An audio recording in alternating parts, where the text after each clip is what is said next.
You're listening to Talking to Teens, where we speak with leading experts from a variety of disciplines about the art and science of parenting teenagers. I'm your host, Andy Earle.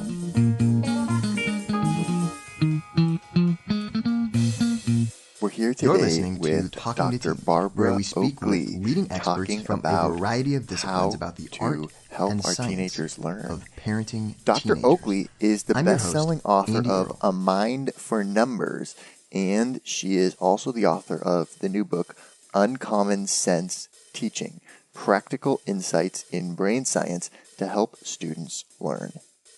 Barbara is a professor of engineering at Oakland University in Rochester, Michigan, and she teaches one of the world's most popular massive open online courses called Learning How to Learn.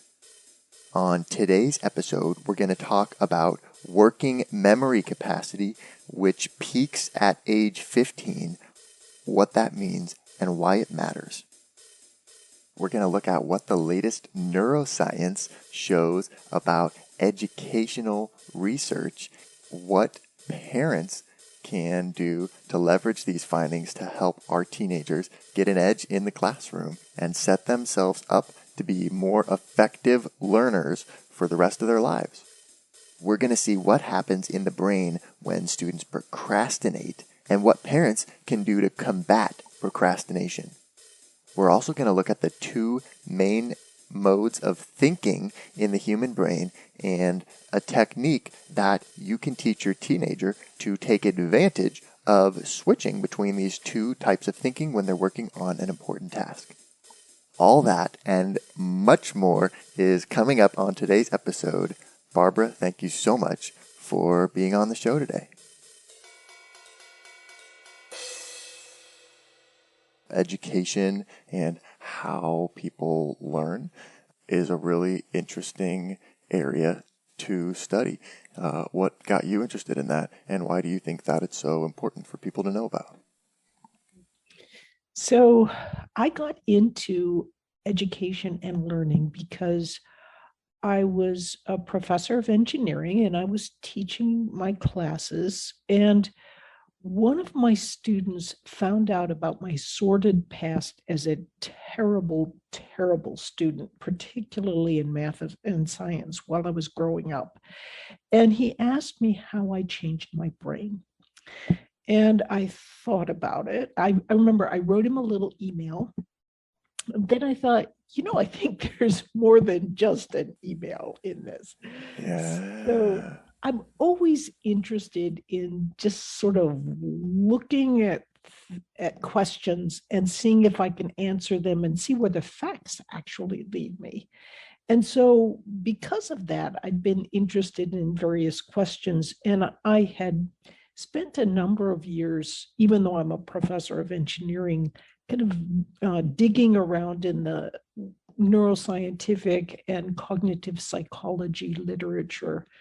And so I had a pretty good feel for what was going on in those fields. I mean, of course, I'm not a top-notch expert in them, but at the same time, if you know how to do research, which professors of engineering are supposed to be able to do, you at least know how to sift through and find out not only where the most interesting things are happening and what is happening, but also if you're looking at these fields coming at it from a completely different field, that meant that I could look with a very fresh perspective on these fields.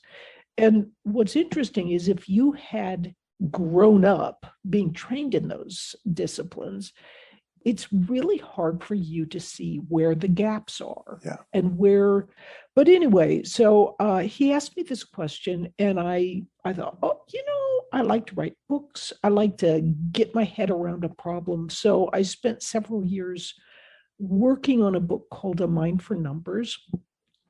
And it was meant to be a book about how to do better when you're studying in STEM disciplines. I mean, science, technology, engineering, and math.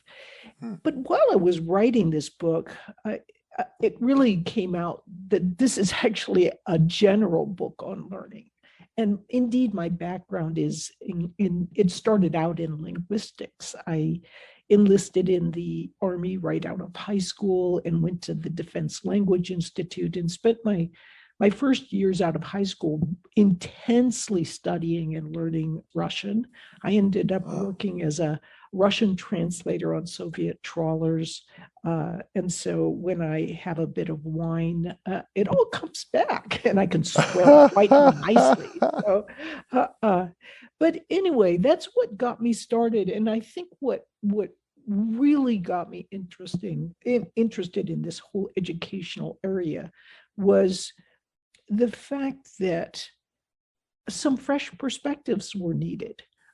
And especially working with my colleague, Terence Sanowski, who is one of the world's leading experts, not only in neuroscience, but in artificial intelligence, it's become clear to both of us that a lot of the great and innovative new breakthroughs that we are discovering about how we learn from the research in neuroscience, as well as cognitive psychology, is simply not being used or implemented or taken in by educators who, bless their hearts, they have their own vested interest in how they have been trained. And so it's really hard to give all of that training up or to shift directions, particularly if what you have long been taught is actually completely incorrect. You'd rather just say, no, I'm right. And so, so anyway, it's been a very, very interesting journey.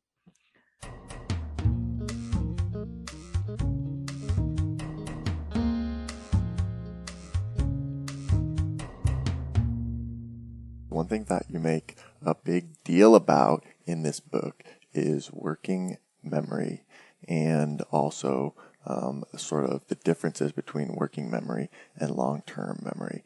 And you have this graph in here that I thought was really fascinating about working memory capacity changing with age. And it looks like it sort of reaches its maximum around the middle of the teenage years, which I thought was pretty interesting because a lot of times they're telling us how immature teenagers' brains are. And so here's a graph that shows at least one area of the brain that gets pretty mature around the teenage years. So talk to me about working memory capacity. Why is it such a important thing and such a theme throughout your book, and what do parents need to know about it? Oh, a very good question. So that graph is thanks to Susan Gathercole and her colleagues.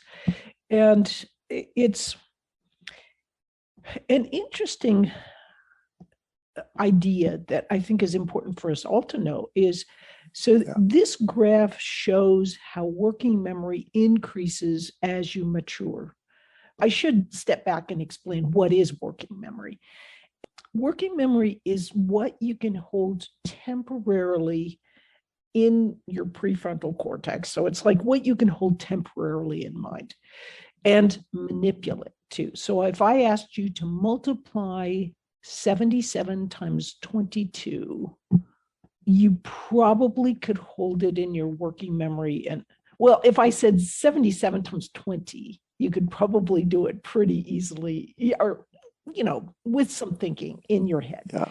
And what you're doing is you're holding the 70, you're holding the 20, and you're manipulating those numbers a little bit.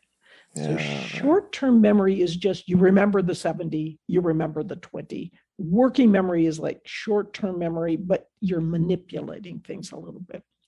But in any case, we often sort of a shorthand, we say, working memory can hold about 4 pieces of information in mind. And so people often say, well, what do you mean by a piece of information?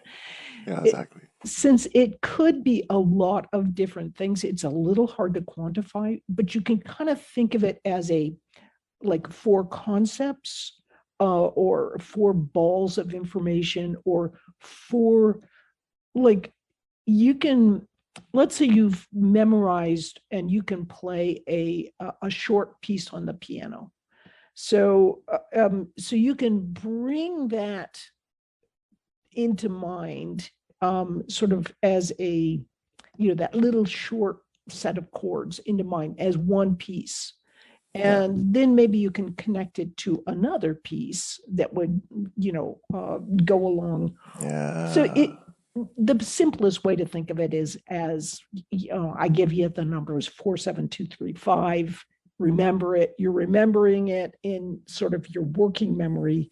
It falls out of your working memory later on. And you can remember longer numbers than the average person can hold 4 pieces of information.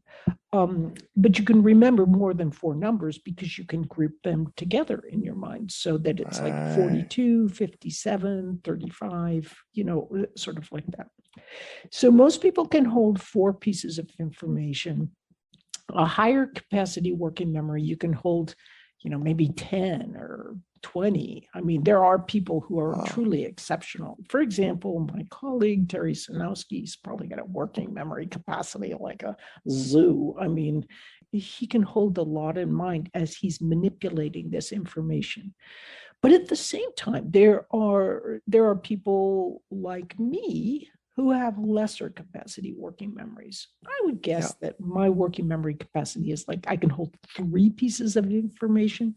If I have not had my coffee, I am holding up my coffee. I can maybe hold 1 piece of information. But so you can hold this information in mind. And people often think, I want to be that person with the super high capacity working. Yeah, that sounds great. Give me the 20. Yeah, because it makes it easier for you to put sets of links or make connections in long-term memory. In other words, it helps you to remember things, and you can grab more things and hold them in mind. So if somebody is, let's say you have this teacher and she's going, well, there's this and this and this and this and this and this and this. The person with the high capacity working memory would be going, yeah, bring it on. I've got it all in mind. But a person like me is just madly scrambling to write notes to try to put it together in my own mind later on. But here's the trick. The trick is that people with lower capacity working memory, research has shown they can be more creative than those with higher capacity working memory. Whoa. And part of it is, like you work really hard to get something in working memory. You got it. Woo, shiny. Something distracts you and something falls out of your working memory. But when something falls out, something else comes in. And that is where the creativity comes from. More than that, people often don't realize that working memory, it's what you're holding temporarily in mind, but you can kind of artificially expand working memory. So the number of items you can hold in your mind is limited on average to like 4 pieces of information. But if you've already learned a lot about a specific topic, on that topic, it's the equivalent of you've got a bigger working memory capacity. It doesn't transfer to other things, but at least on that topic. So for example, if I asked you to remember, let's see, слишком много знать para убивать, you'd probably not be able to remember it very easily. That's going to be tough, But if I told you, I'd like you to remember the phrase, you know too much, it's time to kill you, which is what the Russians used to tell me in good fun. You would easily be able to remember that phrase, and it's because you have a really good background in English and not in Russian. So you're, whatever you're learning, if you know a lot about it already, it can help you seem to have a bigger working memory about that topic.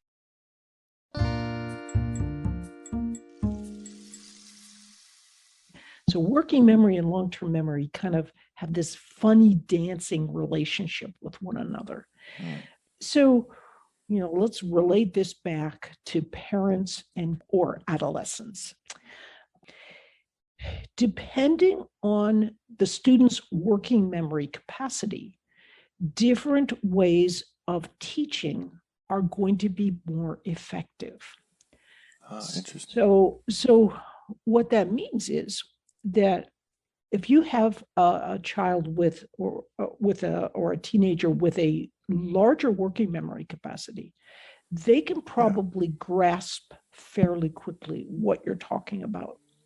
If they have a lesser capacity working memory, you often have to kind of build it in chunks for them to be able to climb up and kind of grasp this chunk. Oh, okay. And then this one. And they need to practice more.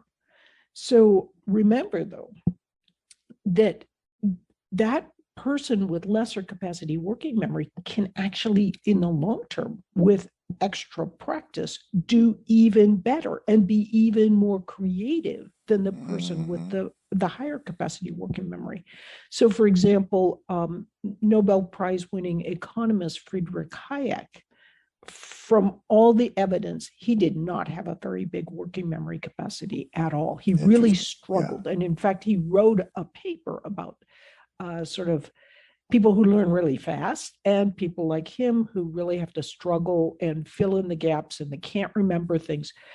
But what he said was, because I went so slowly, I could see the gaps that the smart or the high capacity working memory people just jumped right over. Yep. So having the patience to do more practice can really, I mean, your student, the person you're mentoring, is going to be helped by a lot more practice if they have a lower capacity working memory. So then the question becomes, well, how do I motivate? how do I get my kid to want to practice more? Yeah, right. So that's the $64 million question. So I have to kind of relate what happened with our own daughters. Now, sadly, you can look at virtually any discipline there is. And I don't know whether it's learning to play a musical instrument, learning how to do a sport, learning a foreign language, learning dance, you name it. Yeah. Practice is an important part of becoming an expert in those, and a lot of drill, so interleave drill where you're giving varieties, you're not just repeating the same old thing. The sad thing is that education in math, reform educators have somehow got this idea that practice in math kills creativity and kills students' desire and interest in learning. Nothing could be further from the truth. I mean, if you look at it super superficially, you can say, oh, yeah, they had to practice and they didn't like it that day. Right. But every discipline, everything you learn requires some practice. And sometimes it's kind of boring. You're not always going to like it. That's right. That's right. And so it's doing an exceptional disservice to students to say, oh, that practice. No, you don't need practice, because all the neuroscientific evidence is in. You need practice, whatever you're learning. Now, the challenge is that when you're learning something like how to ride a bicycle, well, you need to practice to kind of get it all figured out how to do it. But you can actually see other kids riding around on their bicycles, and it's a big motivator, even though practice is painful. You fall off your bike.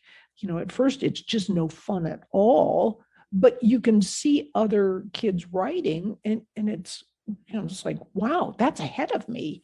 All I got to do is kind of struggle through this part. But when you have a mental sport like math, it's harder to see how fun it's going to be and how interesting it's going to be.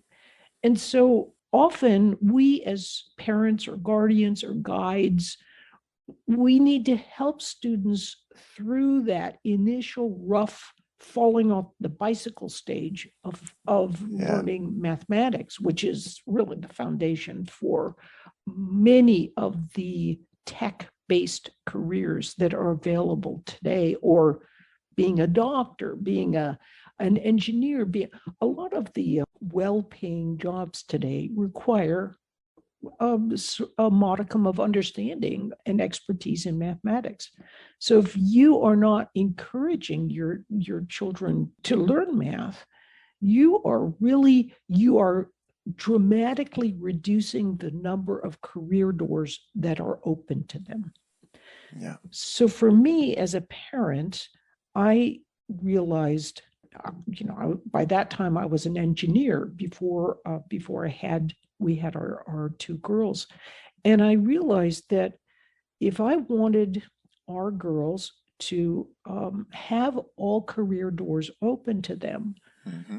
they needed to do okay in math. Yeah. So, and there's a very interesting body of research involving little girls and mathematics. Okay. And here's the interesting thing. If you take little girls and little boys, what are the differences in their abilities to learn math? Zero. There's no difference. They can excel equally in learning math. Yeah. But where the difference is in verbal skills. As it turns out, testosterone can inhibit or kind of lower early on for a little while students' verbal abilities. So that means that little boys, they can do just as well as little girls at math, but they're behind verbally at that same age. Whereas little girls do just as well as little boys, but they're actually even better verbally. So that means a little girl can look inside herself and go, oh, they're telling me to follow my passion. Well, passions develop about what you're good at. I'm better at verbal things. So off I'll go. I'm going to do the verbal kinds of things because it's easier for me. And whereas a little boy would look inside himself and say, oh, I'm better at analytical kinds of things, because he is, even though both little boys and little girls have on average the same capabilities in analytical and mathematical skills. Yeah. So I knew that my daughters could very easily fall into this, I'm so good verbally, that they would, neglect that math part. And in fact, our older daughter, I mean, she can memorize a poem. I mean, she's like 8 years old and she'd be reciting pages of poetry and explaining the meaning to me. She's like so verbally sharp. But so I thought, well, I want my girls to have all the career doors open for them. So I put them, I knew that what they needed was more practice than what the American school system gave them. Okay, yeah. So I put them in a program called Kumon Mathematics. And it's such a cleverly designed system. It uses interleaving, spaced repetition, like all the things we know are going to be valuable in helping students gain expertise. And this is a whole different conversation, but it builds their procedural abilities. There's like 2 different sets of neural links that you want to implant in your long-term memory. And lots of practice helps build procedural links, which helps you be able to think swiftly and intuitively and to understand patterns. So anyway, we did that for like 10 years with our girls. And I don't care what age your children are at, they can benefit. We're here today with Dr. Barbara Oakley talking about the latest neuroscience in learning and education and how parents can use these findings to give our teens the edge. And we're not done yet. Here's a look at what's coming up in the second half of the show. I think what parents and grandparents and guardians often don't realize is those little bits of daily practice, it just seems like, am I having any effect at all? Am I truly helping my child? And the fact of the matter, you are. It's just a very slow, long process. Little by little. Little by little. People got away from the idea of rewards as it started to be dismissed that rewards are bad. Well, they're not. Actually, the brain learns through rewards. So yes, we want children to be intrinsically motivated, but sometimes a reward can help them to become intrinsically motivated. So let's say you're learning how to speak a foreign language. As you're learning that, so you memorize a vocabulary list. You have just memorized that using your declarative network. So it goes through the hippocampus and then on to long-term memory. And then you go to Spain. You're so excited. You've been studying Spanish for months, and you stand in front of the taxi driver and you don't know what to say. You can't, he says something to you, you don't understand it, and you are completely tongue-tied. All those phrases that you'd memorized fly out the window, and you're just standing there. And that is because you deposited links in long-term memory about those words using your declarative system, but you did not practice with them in an interleaved real-life fashion to deposit procedural sets of links. And that's what gives you that sort of real swift ease. You know intuitively what to say without having to consciously work at it. This is for language, but the same thing happens when you're learning math. Want to hear the full interview? Sign up for a subscription today. You get access to all the interviews I've conducted, as well as new episodes weeks before the general public. It's completely affordable, and your subscription helps support the work we do here at Talking to Teens. Thanks for listening.